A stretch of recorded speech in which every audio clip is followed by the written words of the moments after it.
Hi, I'm Chef John, Program Manager of the Culinary Arts and Hospitality Institute at Frederick Community College.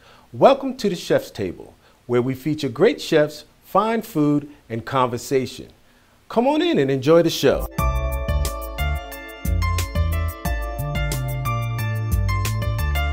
I'm here with Chef Scott Blair, one of our long-term adjunct faculty members.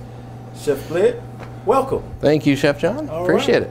So what are we going to be making today, Chef? Well, today, since we're close to the holidays, being a Midwest boy I enjoy the more earthy side of things. We are going to be doing a pan-seared duck breast, ruby golden, which is a smaller roasted red bliss, and some golden beets, which is always nice. Gives it all around earthy flavor.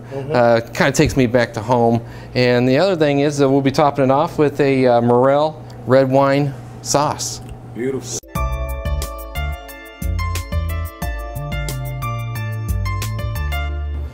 Golden beets take a lot longer to cook. If you want to, you can start peeling them. We're going to just, once they're peeled, place them on a sheet tray. Okay. And then we'll just put a little bit of oil. The oil that I like to use is a vegetable oil. It's a nice happy medium. Doesn't break down like olive oil does with heat. And then we'll just salt and pepper it and just do a nice roast on it until it gets nice and soft and tender.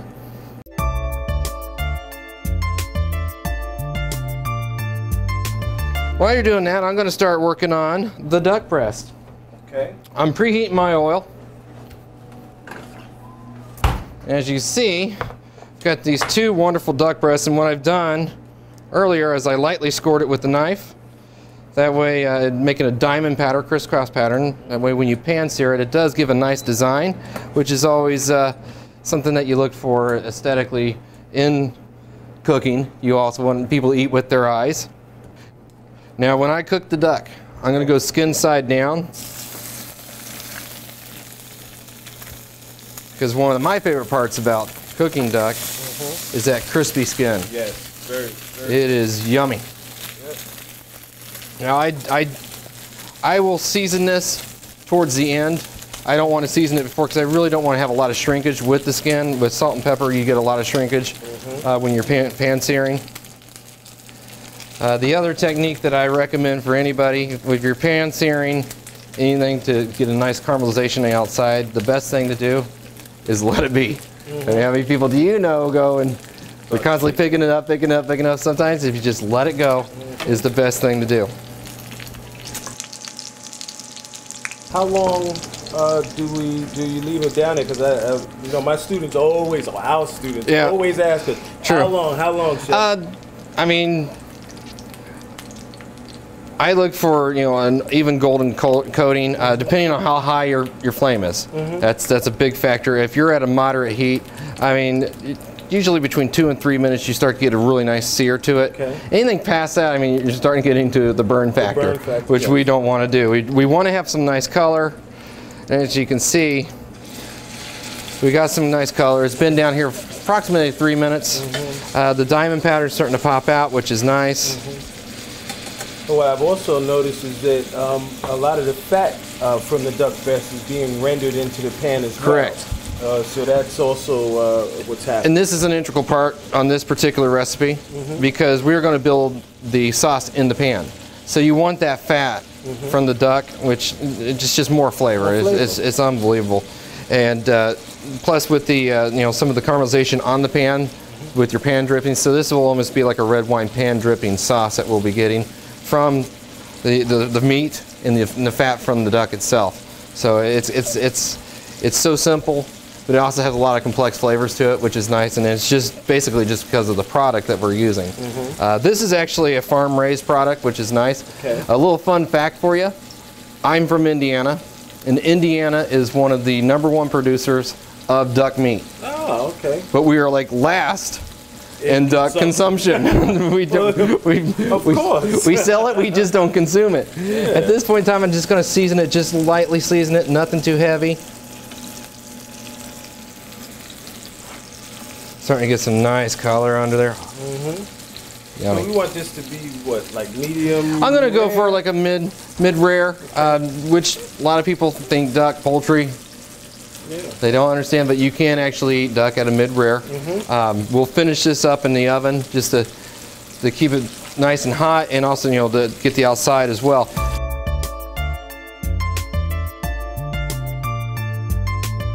Another thing that we can start to as well is these wonderful minis, Peewees. So what do you want me to do? I've already washed them. Okay. These are a wax skin potato, just like your Red Bliss or your Yukon Golds.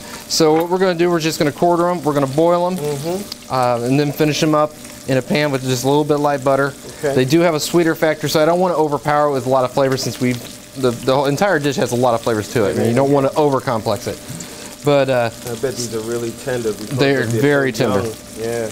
And the other thing is since they are a wax potato, you don't have to peel the skin. So you can cook it skin on, which is a nice thing. It saves you one more step, so you don't have to worry about, oh, I got to go peel potatoes tonight. You don't have to worry about that.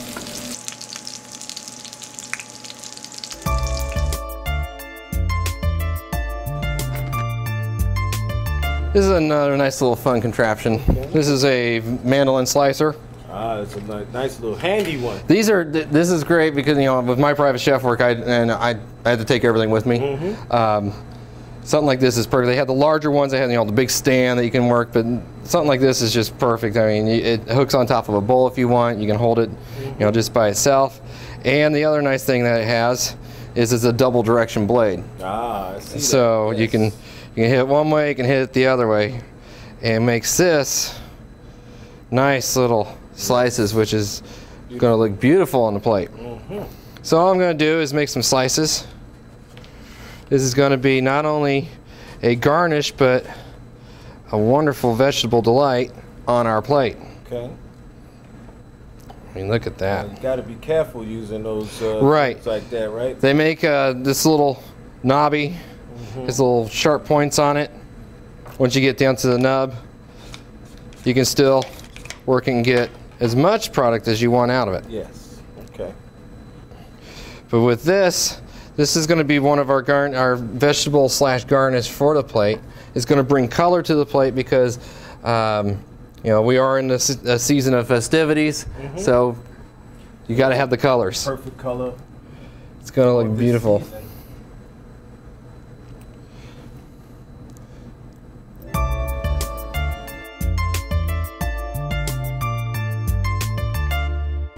Looking nice. Now what we're going to do, once these get a little bit softer, we're just going to saute them lightly in some butter. Since they are a delicate potato, we don't want to overdo it because it will break it down. We want to leave them in the nice quarters that you've created here, and which will be nice little place points on the plate itself.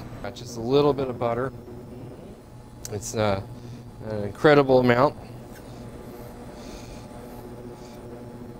Not that much. Now we got to be careful with using whole butter because that will burn. Right? It will burn. Okay. Another way that you can do to bring down the smoke point is add another medium, which is like an oil, vegetable oil, which is a nice thing. I do, when I cook with butter, add a little bit of oil that helps bring down the smoke point. It makes it a little bit more controllable to work with instead of just instantaneously brown butter and then straight to burnt, which can happen very quickly if you don't watch it. Anybody that's ever worked with butter, they can see, and if they turn their back 1 second and they come back and it's a brown pan. Brown, that's right. And it's not what they wanted to do. Okay. So we're getting nice and melted.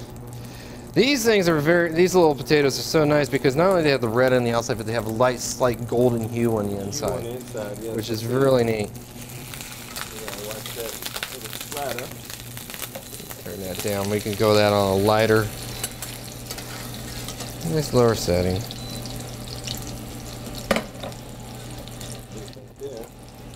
There you go.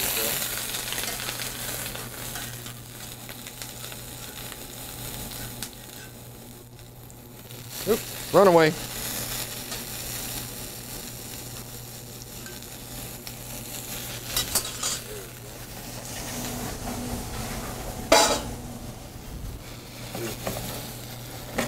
Very nice. Just gonna coat them with butter. Let them get a little bit of color, not go overboard with it, and then we'll let them rest just for a few minutes. While we're resting, we're going to work on the duck sauce, if you will. I can have one of those pair of tongs, sir. There you go. The other thing, you know, with meats, I do like to let the meats rest. Allows some of the extra juices to purge out and then come right back in, which is always nice. And I do, just like a steak, I do let duck breast rest. Just makes, exactly. Good. And which makes it, you know, it gives it a better flavor and it's just juicier in the end. And it's one of those techniques, not only with, you know, if you're gonna caramelize it or sear it, let it be, just like a steak or any kind of meat. Let it rest. These potatoes are actually looking really nice. We're starting to get some color on them. We're not going to overdo them because I don't want to take away too much of the lovely hue that this particular potato has.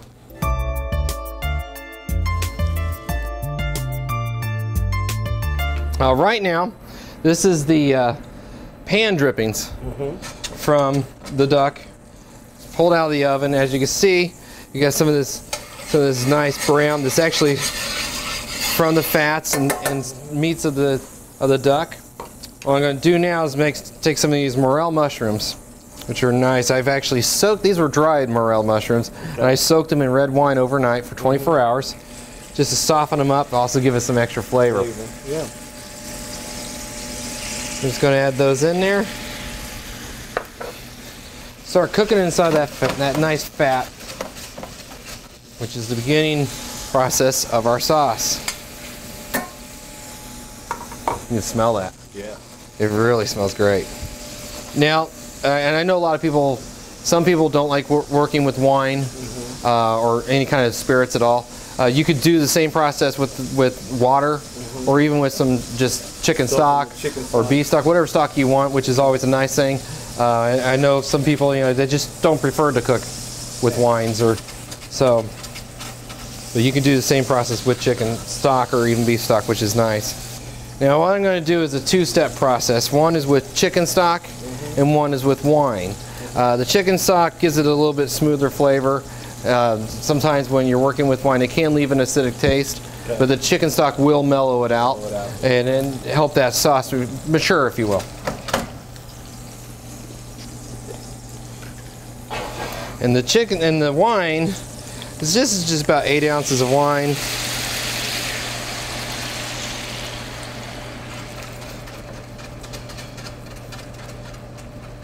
And this is actually the one I use to soak the mushrooms in. You know, once again, cross-utilizing everything. Nothing goes to waste. Was there any specific type wine? I like to use a very dry one on this particular one, a dry red, just because a chicken or a duck has a very robust flavor. So to me, a white wine just doesn't stand up to it. It's just not going to have the flavor profile that we're looking for. I'm looking for something that's slightly robust but not overboard. And a nice red wine. This is actually a Chianti that I use.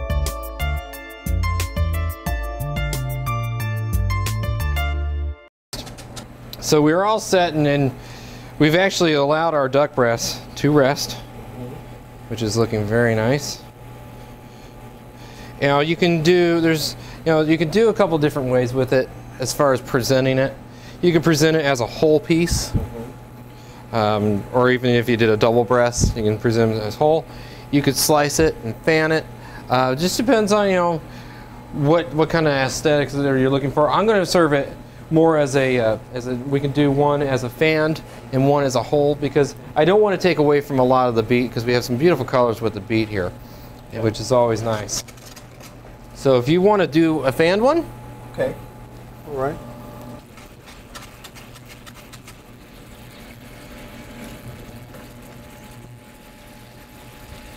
That's some pretty duck.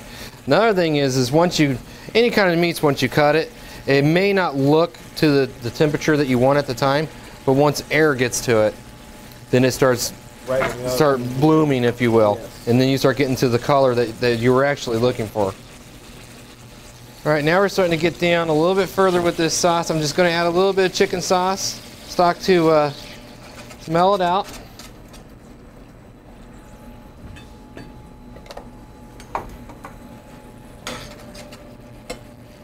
And you can really see how the most emulsification. It's temporary. While it is temporary, Right. you can see that it is emulsified. Right. You just want to. Reduction is happening as well. Right. You can see that it's coming together. Right. You Quite just. nicely. I just want to bring it down a little bit more. I'll smooth it out just a little bit of butter, because once again we are dealing with a lot of fat, and I don't want to indulge with the fat, of course. Well, the part that you're putting in with the extra butter is actually the milk. Correct. That's in the butter. Right. Versus the fat, because it already has a beautiful shine. Right. It's which is coming from the. And this is almost like just a slight final liaison. It's nothing major. Like I said, it's just I'm just going to just give a little bit, just let it melt down. And that wasn't even a quarter of a teaspoon.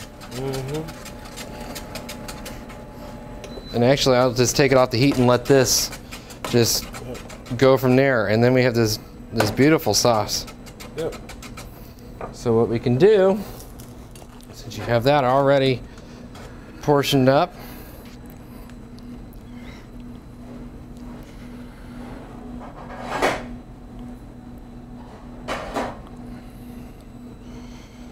do we have some of those nice potatoes, sir?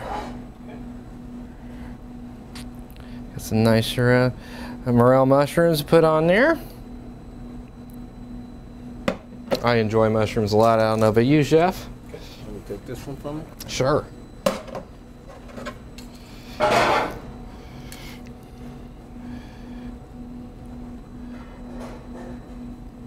Some nice pieces.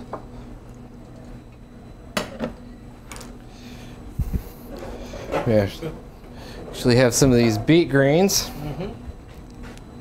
And I've lightly blanched them, because not only are they garnished, but they're edible. Anything you put on a plate, you need to be able to eat it.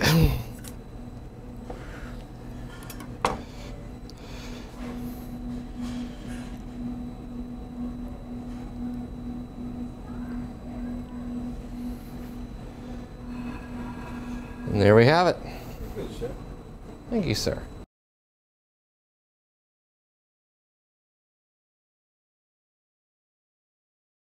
That's great, Chef. Thank you, sir. Any particular wine you think would go well with this? Any of your reds will be nice. I mean, similar to the one that you correct. used, the Correct. Chianti. Something with a little pepper to it. Okay. Okay. Well, great. Well, Chef, this is wonderful. I'd like to thank you again for joining me at the chef's table. It's been very enlightening, and thank you for having me. All right. So it's been the most enjoyable experience I've had, as a chef. Just being able to teach and work with people all the time, and it just came natural to me, and I love every bit of it and every minute of it I have here. I like to bring a lot of real world experience into my class with my students, teaching them, this is the way it is out there. And through Chef John, he's given me a lot of opportunities with my students to go and do a lot of different events. We've done the Rotary Club. We did like 1,500 hors d'oeuvres for about 500 people. We've done, I've done gingerbread contests. And anytime there's a little event that comes up, he throws them towards my way, and we go out with our students, put our best foot forward, and they see it from beginning to the end. So it's real world experience. It's not just come here and help serve. I mean, these students go in and they help me develop the menu, show the client, and execute the menu. So it's really rewarding for them as well as myself.